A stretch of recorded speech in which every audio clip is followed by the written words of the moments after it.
आज भागवत जी का प्रथम दिवस है। हम सब ने बहुत ही सुंदर तरीके से, बहुत ही सुंदरता से भागवत जी की दिव्य शोभा यात्रा का दर्शन किया। भागवत जी की भैया महिमा ऐसी है, थोड़ी और, भागवत जी की महिमा ऐसी है कि जो भागवत जी का नियोजन कराते हैं वो तो धन्य होते ही हैं, परंतु शास्त्र कहता है कि पितुर उसके पिता की 7 पीढ़ी, पितुर माने पिता की 7 पीढ़ी, मातुश्च मां की 7 पीढ़ी,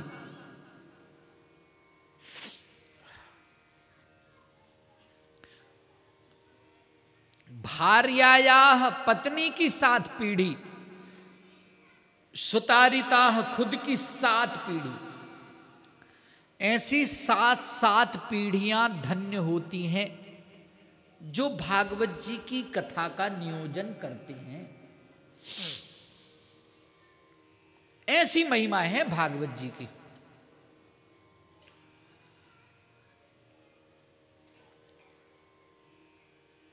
श्रीमन्महागणाधिपतये नमः।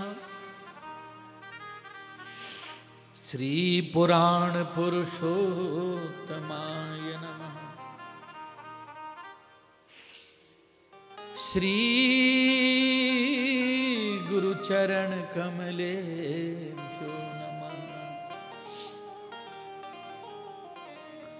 सच्चिदानंद रूपाय विश्वोत्पत्त्यादि हेतवे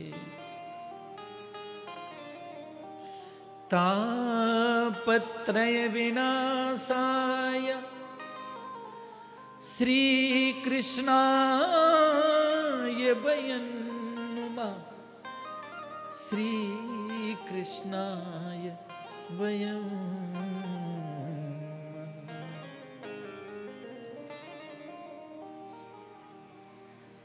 भागवत जी के महात्म्य का यह पहला श्लोक है।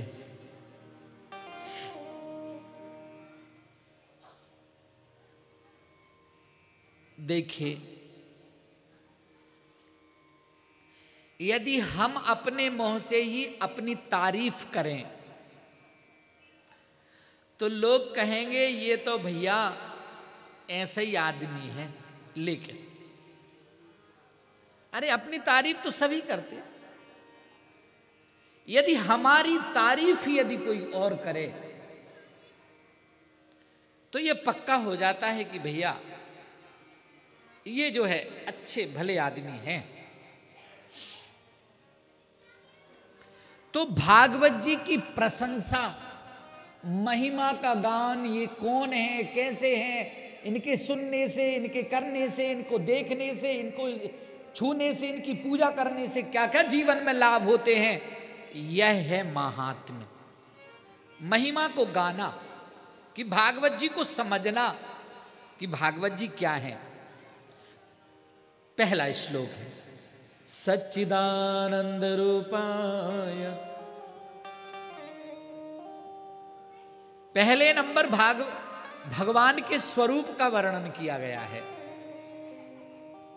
सत, भागवत जी में कहीं झूठ है ही नहीं, पूरा सच है, कुछ भी झूठ नहीं है। कहते हैं ना, जैसा पियोगे पानी वैसी होगी बानी, जैसा खाओगे अन्न वैसा होगा, और जैसा करोगे संग वैसा चढ़ेगा रंग।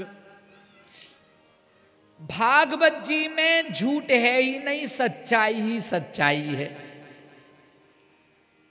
तो भागवत जी के सेवन करने से हमारे जीवन में भी यही होगा। क्या होगा? कौन सा रंग चढ़ेगा? सच्चा रंग चढ़ेगा।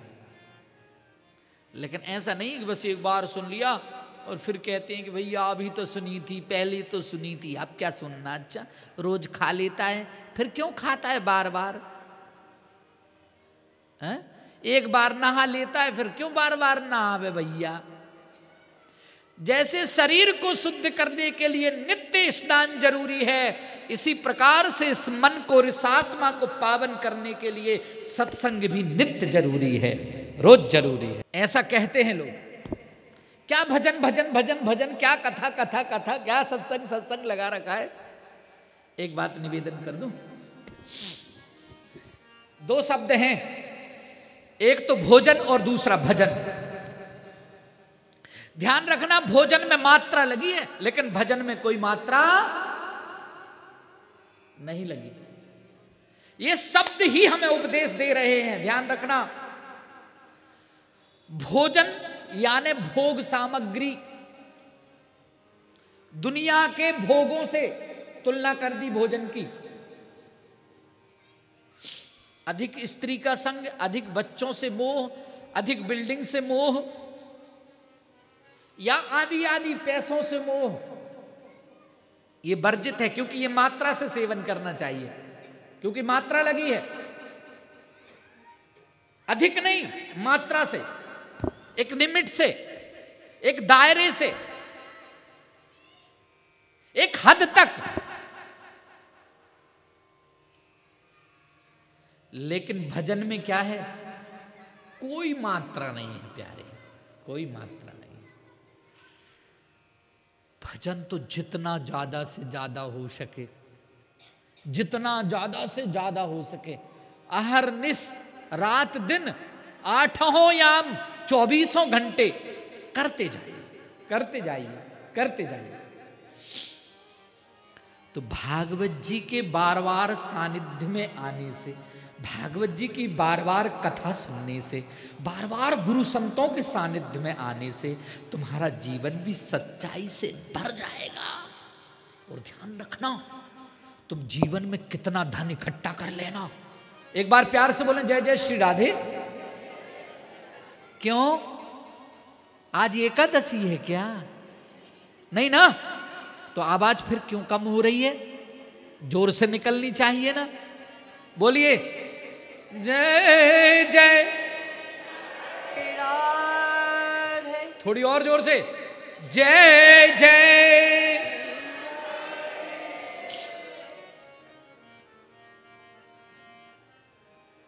यदि आपके कोई परिचित का फोन आया और आपने उससे झूठ बोल दिया कि मैं घर में हूं और है भवन में, तो बताओ मन विचलित होता है कि नहीं? लेकिन सही सही बोल दिया जाए हम घर पे हैं, तो कोई टेंशन आती है? सोच लो, जीवन में तुम कितना भी धन कमा लेना,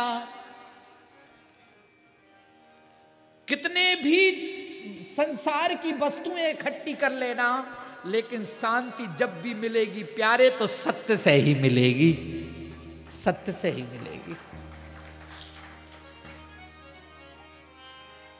चित्त भागवत जी में ज्ञान ही ज्ञान है, अज्ञान है ही नहीं। और जब भागवत जी के सानिध्य में आओगे ना, तो ज्ञान से भर जाओगे।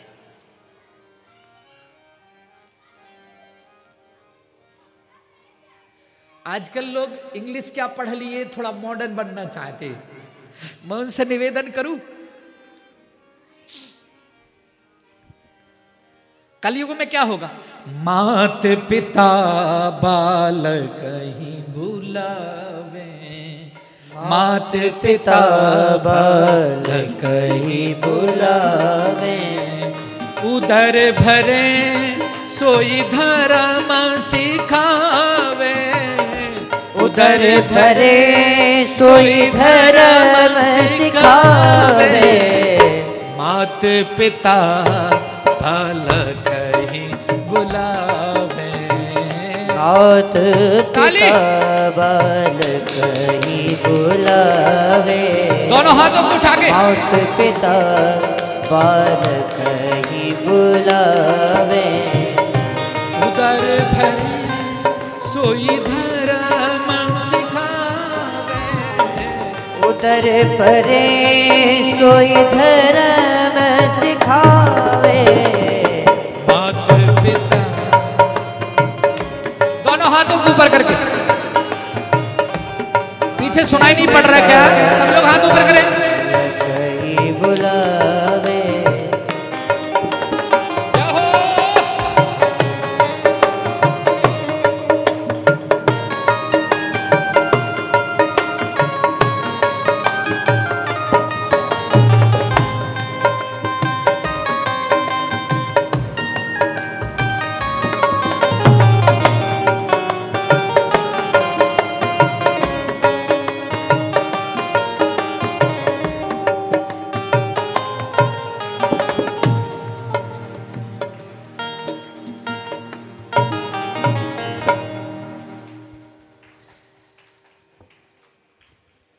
कलयुग में माता पिता अपने बच्चों को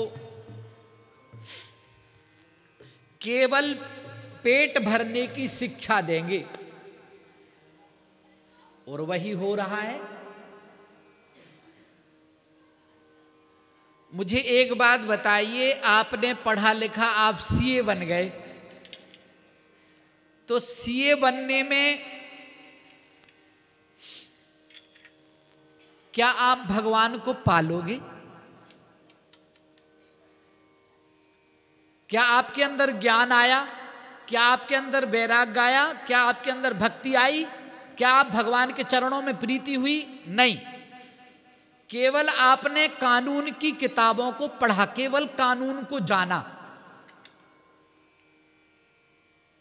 इसमें भक्ति ज्ञान की क्या बात है? कोई चर्चा नहीं है। बहुत सारे लोग इंजीनियर बन गए तो उन्होंने केवल कंप्यूटर को सुधारना या किसी मशीन को सुधारना सीख लिया, तो क्या वो ज्ञानी हो गया? वो बैरागी हो गया? क्या वो भक्त हो गया? नहीं। ये केवल पेट भरने वाली शिक्षा है। और सच्चा ज्ञान तो प्यारे ये है। सच्चा ज्ञान क्या है? ये सच्चा ज्ञान कहां है? ये है सच्चा ज्ञान। और जो आपने अर्जित किया है वो सब झूठा है। उससे तो केवल पेट भरने का काम चलेगा।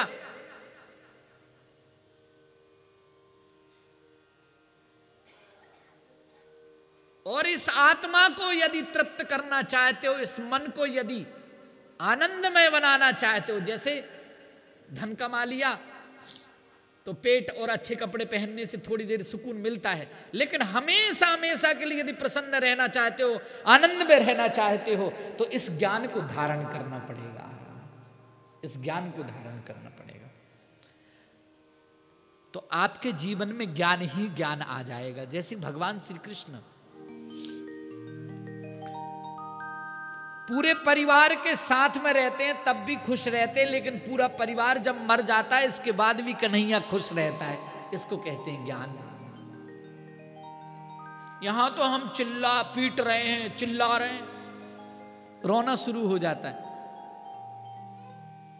सच्चिदानंद रूपाय, भागवत जी क्या है? आनंद स्वरूप है।